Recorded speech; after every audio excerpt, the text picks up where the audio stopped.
Hey, welcome into another episode of the Inside Voice Podcast. This is season 3. I'm so glad you're here. And to our new followers, our new subscribers, welcome in. I am so glad that you are here. It's crazy to think this is the Monday after 4th of July when this will air. How did we get here? How did we get to the second half of 2026 already? You realize we've already done 6 months. We got 6 months left. Technically, I'll be honest with you.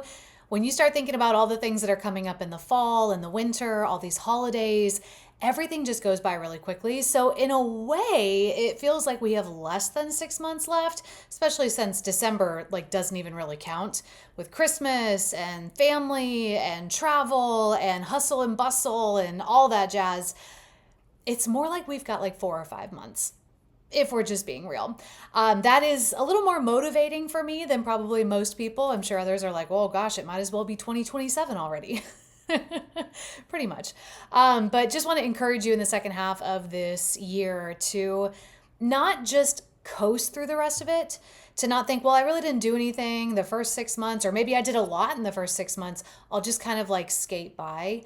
I don't know, lately I've been feeling this urgency and this excitement about life and just feeling like we got to make every moment count, And I like to start off every podcast with some good news, kind of doing the opposite of what my media colleagues would do.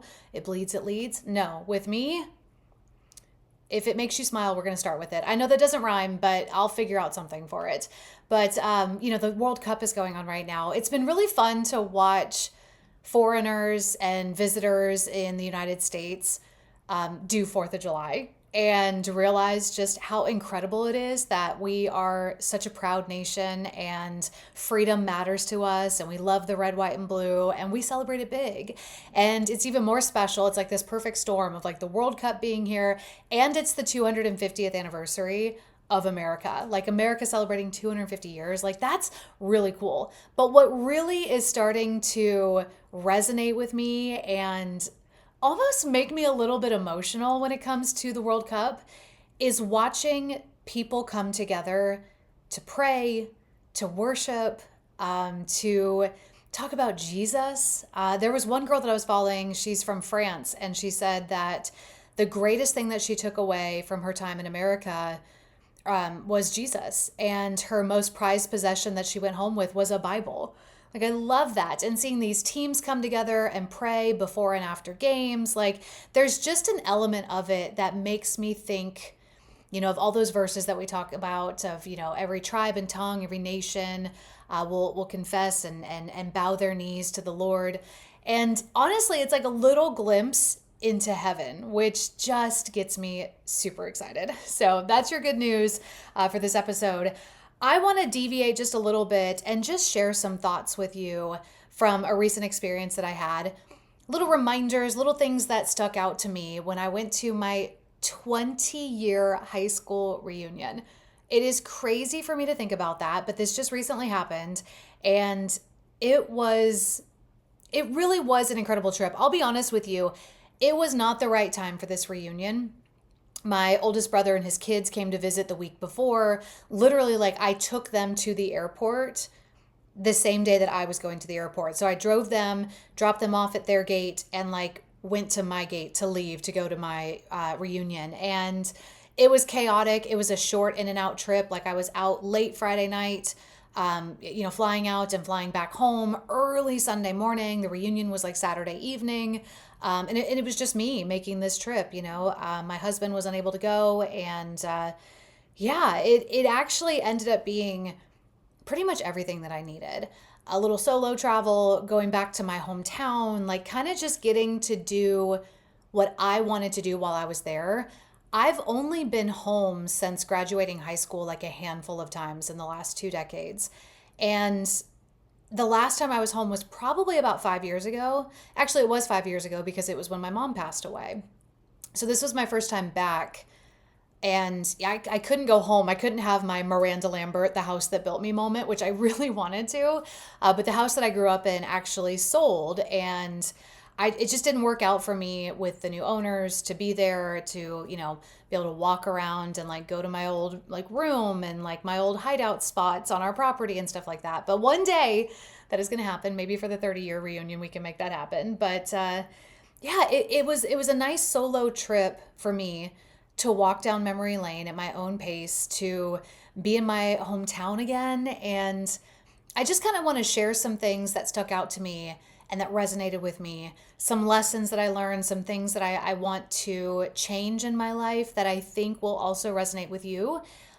These are things that probably you've heard before, but it's good to hear them again. A lot of the things that we talk about on the Inside Voice podcast, they're not like these novel things. They're not like, oh, wow, that's a new thing that I've never heard before, Jess. Like, wow, that's incredible insight. No, these are basic principles that just need to be applied more often. And so the first one is nostalgia is real.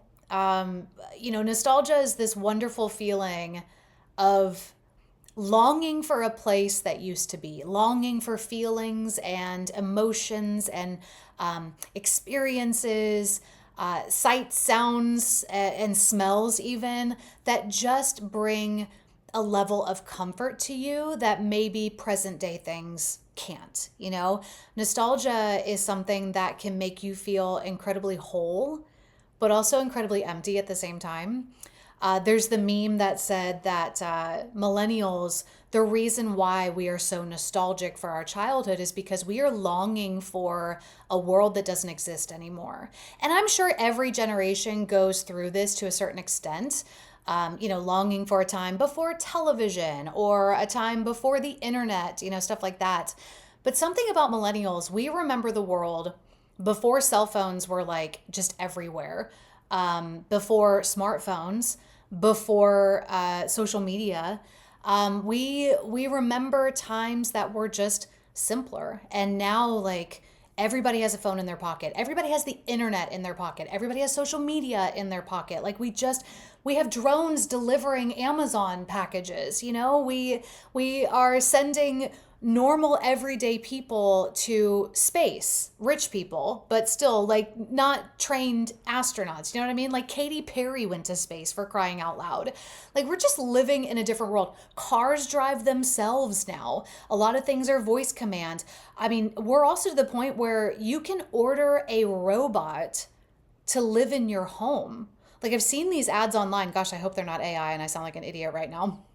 But I've seen enough people with their own robots, like wandering through like Austin, Texas. There's a robot that is really popular on social media. But like, what? This is stuff that, man, we saw in the movies and we saw in like, television shows and read about in books, but we're seeing those things actually be a part of our lives now. And as millennials, like, it's cool, but also we're like, man, I wish I long for the old days where we drank out of hoses and we ran around barefoot and we didn't come home until like the street lights came on, or there were Saturday morning cartoons with cereal, and Nickelodeon's they would do like the 3D vision. Do you remember that back in the day, where you had to buy a certain box of cereal to then cut your 3D glasses out of the box to then tune into various programming where you could put your 3D glasses on and watch TV in 3D. Like, they would tell you, now's the time to put your glasses on. And I remember it was shows like The Wild Thornberrys and like Doug and Hey Arnold, where you could watch them in 3D. It was a special time. Let's just put it that way. So going home was definitely a big part of that. And my hometown is very small. I think the last census, there are about 1,500 people that live in this town. There's one stop sign. And like, my graduating class was 48 people, maybe 50. Like, that was it. Like, that was our class, and our town was super small and everybody knew everybody and was in everybody's business. And honestly, going back, there was like a big sense of pride for me, mostly because I'm wandering around this town essentially as a tourist with a bunch of tourists. It was so crazy to be like, man, I don't remember it being this crazy busy when I lived here. But also, like, these people have no idea that I ran around this pie shop when I was 6 years old while my mom was doing a meeting with the other baseball moms about the upcoming schedule. Or these people have no idea that this gently used vintage clothing store actually used to be a candy store, and I worked here and restocked those shelves and handed out samples of fudge to tourists. These people don't know that this diner that they're eating in actually used to be a diner and a drugstore pharmacy. And this place where there's extra seating actually used to have a lot of cool toys and knickknacks and gadgets and stuff like that. And the diner in and of itself used to be a place that we would hang out before softball practice. Like, these people just don't know, you know? So there was a lot of pride for me to wander through. Oh my gosh, there was a coffee shop that I went to. God bless the man that used to own this place. He's no longer with us, but he would be flabbergasted to see how much pink is in this coffee shop now. Like pink tablecloths, pink decor, pink, pink, pink, pink, pink, pink, pink. And he was not somebody to decorate with pink. Let's just put it that way. But it's like going home and feeling that, and everywhere I looked in this town, and I went through my elementary school, my middle school, my high school, just wandering around, looking and peeking in the windows and stuff. I probably looked like a creep, but it's okay. I made sure to look at the security cameras like dead on, like, hey, run me through the database. You'll know that I was here 20 years ago as a student. But, you know, there were so many memories. Like everywhere I looked, I was like, oh, I remember that. Oh, I remember that. Oh, I remember the smell of that. Oh, I remember experiencing that. I remember how I felt in this place when that happened. And there's something really magical about that. If it's been a minute since you've been to a place like that, I highly, highly, highly recommend that you go. It just fills a certain side of you. And honestly, it's like, I could take my husband, and I have, but you know, he doesn't understand. Just like if I go to his hometown, like he doesn't understand, or I don't understand either. Like I can hear the stories and I can try to picture it, but I wasn't there. I didn't feel it. You know what I mean? So that was the first thing that was just like overwhelming for me on this trip back home. But, you know, another thing, it's not about you. That's another thing that I learned, not just being in the town, but also engaging with the people that I graduated with, the people that I went to high school with. You know, we were a small class to begin with. There were not a lot of us that were there at this reunion. There were only 10 of us. But I gotta say, you know, it was really quite lovely to sit down and talk with them and catch up on their lives over the last 20 years. I didn't go to the 10-year reunion. I'm still kicking myself for not doing that because it was a bigger turnout. But also, like, I missed that opportunity to engage and reconnect with people. But hearing their stories, and, you know, I think that's something that social media plays a trick on us with. Like, we think we know people. We think we know strangers and celebrities because we follow them on social media and we see the things that they post, and they're so vulnerable, right? No, they're curated vulnerable, most of them. But even people that we're friends with from, you know, our childhood or college or even our colleagues, like we can look through their social media and think that we know them, think that we're connected to them. But man, sitting down with these people, I was like, I really don't know you. I don't know how life's been for you. And I think as a journalist, like I love to ask people questions and kind of sometimes a little too much. But learn people's stories, learn how they got to where they are now. Like that is fascinating to me. And so I had to get out of that assumption of already knowing what they'd been up to and just be curious. And it was really fun. And ultimately, this was a great reminder. We hear this all the time. You never know what somebody's going through. And oftentimes somebody's going through something. They're just not presenting it. They're not projecting it. They're not showing you or telling you that they're going through something, but oftentimes they are. I think we've all got things that we carry with us throughout life. We are always experiencing things that are affecting us and shaping us and moving us or holding us back. And so there were things that I learned about people, not just from the last 20 years of their life, but things that I learned about people that I went to school with for 13 years and never knew.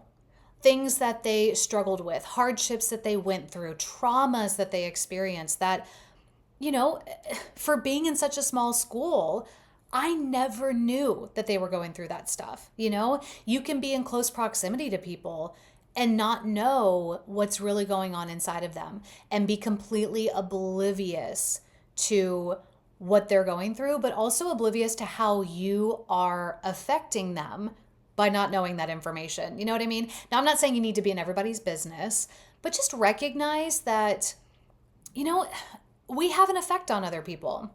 We really do. And I think more often than not, I know this sounds cheesy. This is so like PBS broadcasting, but we need to be kind to people. We really do. There's no point in being mean or rude or short with somebody. There's no excuse for it either. But it's just like, if we, like, let's say you walked up to somebody and there was like a sign on them or a sign on their forehead that said, I'm dealing with addiction. I'm dealing with the loss of a parent. I'm dealing with insecurity or anxiety. You would treat them differently, wouldn't you?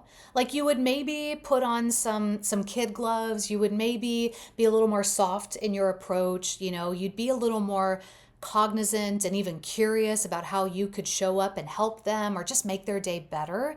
Like, you would operate differently. We don't get that luxury of knowing what people are going through or what they have gone through up front. And we have to gain access to get that information. But I think ultimately on a day-to-day basis, as we're operating with people, like, we could just check ourselves a little bit more and just be nice. You know what I mean? Like, and I realized that with these people, I'm looking at people from my reunion, and if I were to flash back to high school, these are not necessarily people that would all be sitting at the same lunch table. It was almost like we had little groups represented, and we were all like chatting and enjoying each other's company at this reunion. It was a beautiful thing to see. But again, like, because they were, as I'm looking around and I'm seeing like different groups, if you will, I don't want to say cliques, but just different groups.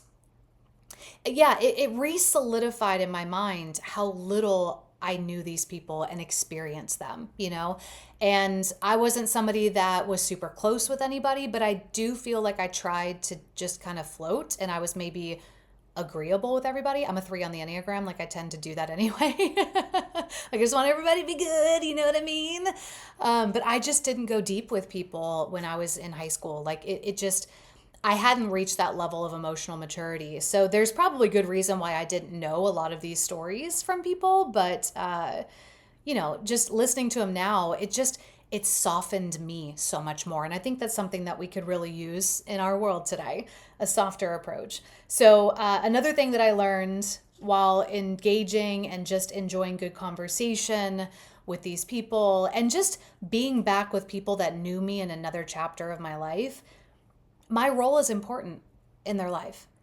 And it's not like these people were pulling me aside and saying, oh my gosh, Jessica, remember when you did this? Or, oh my gosh, Jessica, you were so this and this and this. No. None of that happened.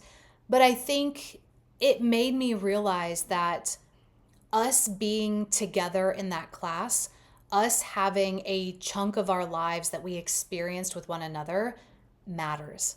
And I have a connection with these people that I don't have with others.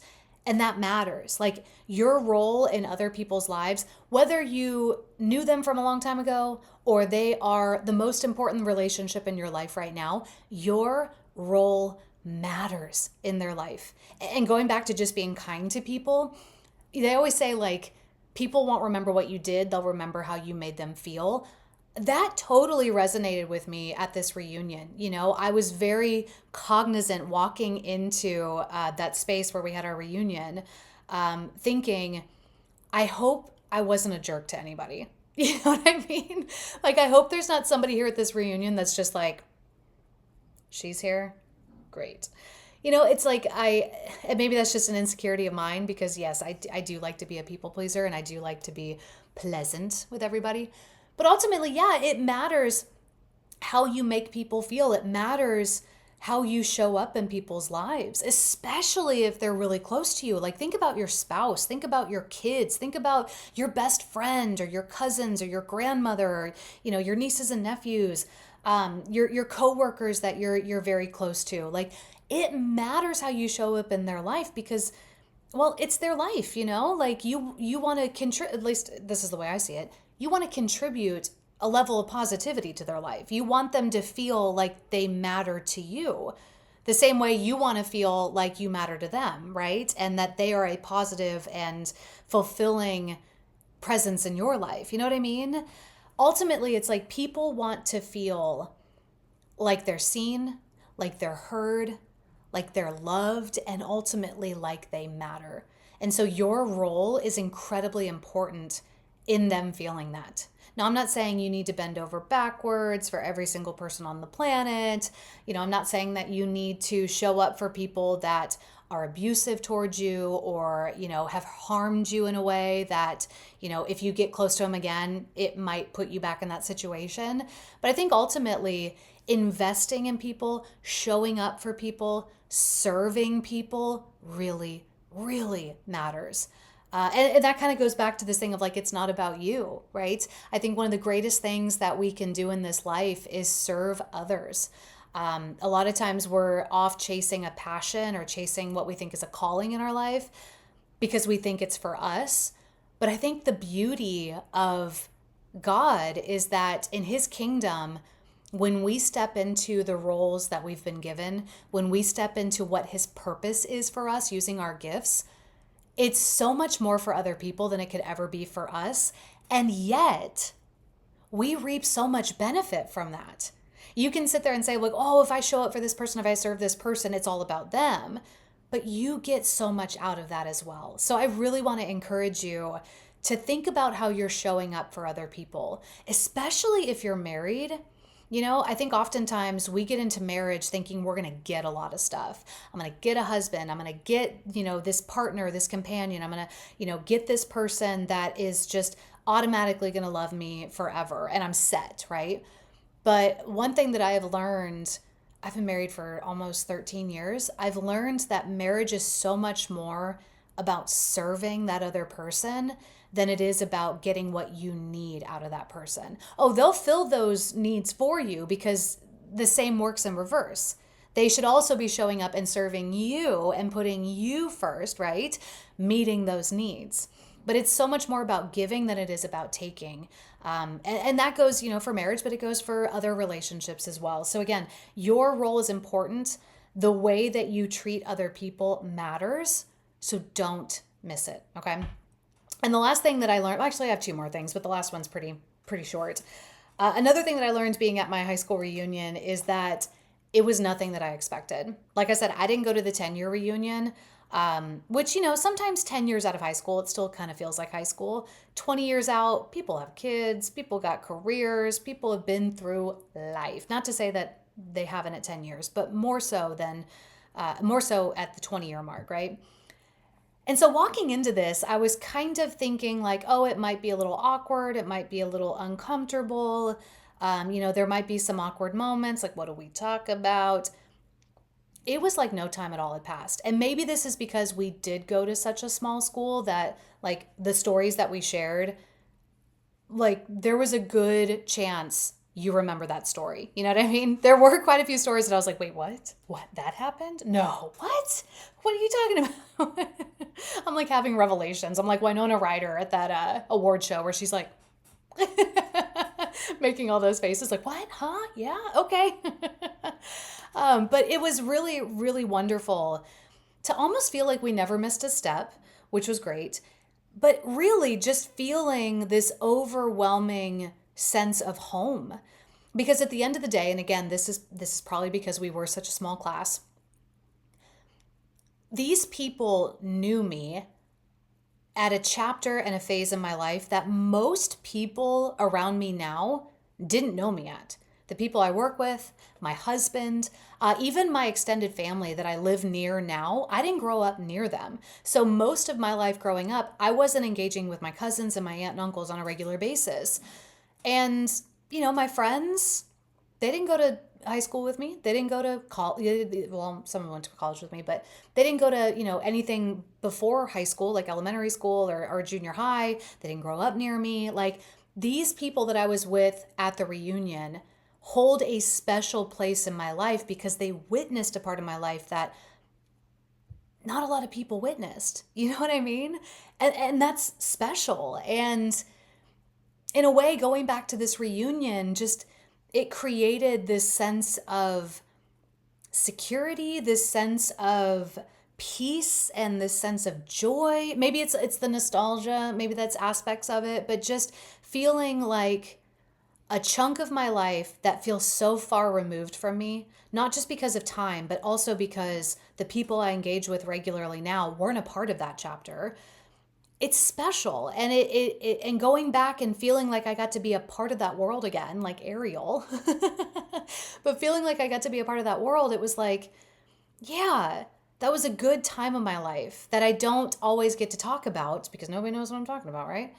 And I can share these stories with my husband, but he wasn't there. I can share these stories with my extended family and my friends, but they weren't there, you know? And even like with my dad or my brothers, yeah, they were there, but they weren't in it like I was, you know? So there really is something special about that. And it kind of gives you perspective. It gives you, I don't know, there's like a little bit of a drive in me now.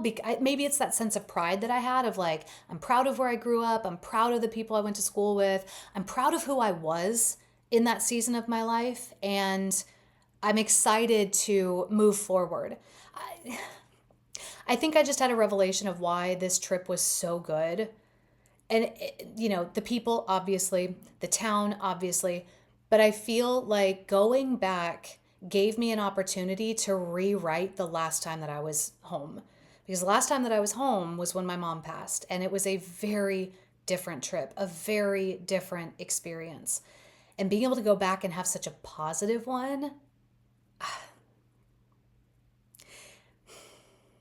there's a real sense of joy that I feel and comfort. I'm going to get emotional just thinking about it, but it's like, it's okay, you know? I'm okay. And it's okay to move forward and to let go of things that I may have been white knuckling, you know, like coulda, shoulda, wouldas from back in the day. It's okay. We can let that go. We can embrace where we're at now and move forward. And, the last thing I wrote on here, I'm not even really going to dive too much into it, but the last one was that we need people. And I think we need people on that level. We need people that knew us at a time that maybe nobody else knew us at. We need those people in our lives to remind us of like, no, you're good. No, I remember you back then. You were a good kid. You did all right, to get that pat on the back, if you will, just to get some reassurance. And man, it was great. If you've got a reunion that's coming up, just go. Seriously, don't make it bigger than it needs to be. Don't be stressed out about it. Just walk into that thing with confidence in who you are and just dive into it, And if you don't have a reunion coming up because everybody's like, "Oh, we have social media. We don't have to get together." Put one together. Seriously. You may have a lot of people show up. You may have just very few people show up. But I think it's better to have had one or to have tried to go to one than not. There were a lot of people, like I was DMing so many people being like, "Are you coming? Are you coming? Are you going? Are we going to relive the memories? Hope to see you there. Would be great to catch up, blah, blah, blah." And there were a lot of people that were bummed that they weren't going. And now after they've seen like photos and stuff like that, they're like, "Man, I really wish I would have gone." Don't be that person living with regrets. Like I said, I didn't go to my 10 year and that really, really bummed me out. But yeah, I think nostalgia is something that we crave in our lives. So anytime that you can create those moments, like do it. I also think this was a great reminder to not just let life pass you by, to create moments to remember, to create moments to reminisce about, to create moments that years down the road you can revisit, visit places or create experiences or gather with people now so that years down the road you can come back to those places. That's always exciting and thrilling. And so I think that just gets me super motivated to make life special. Now I know not every moment is going to be special. There's hard moments, there's boring moments, there's annoying moments, there's mundane moments. I get all of that. But dang it, I want to be so present in life. COVID was a weird time. And it was also really weird losing my mom in 2021 when she took her own life. There's a lot of me that's like, I wonder if people feel the same way that I do. Sometimes it feels like we're living life. Okay, this is my experience. There are times when I feel like I'm not present in my life. I'm watching it go by. And I was thinking a lot of it had to do with the grief and the little bit of trauma that I experienced losing my mom so tragically. But then I thought, there might be other people that are also experiencing this because of COVID. There was such a big thing that happened in life, and it was hard and it was a lot. And I think oftentimes we're so far removed from it, yet it still feels like we're in it in a sense. And so it's kind of like, how do we go from watching life go by? And maybe social media has something to do with this as well, where it's like we're so used to watching people's lives that we're not even really engaging in our own lives. But like, I'm so now invested in like, I want to live, I want to feel present. I want to feel engaged. I want to feel like we're making life matter. And maybe that's going to be the theme of this new season on the Inside Voice podcast. We just started season 3 and, I've been brainstorming and thinking of some different things that I want to dive into in this next year. And maybe that's a big overarching theme here is like, let's make life matter. We're bringing our true authentic selves to the table. We're engaged and we're living, I don't know about you, but like, that's the way that I want to do life, in it. Engaged, main character energy, as the kids say these days. So if you take anything from that, I think the biggest things are just show up for your life, show up for others. If you can, go back to some moments back in the day and just sit in them for a little bit, those good nostalgic moments, and allow them to propel you forward. And here's to this next season of the Inside Voice podcast. Thank you for going on a trip down memory lane with me to my high school reunion. I'll see you next week.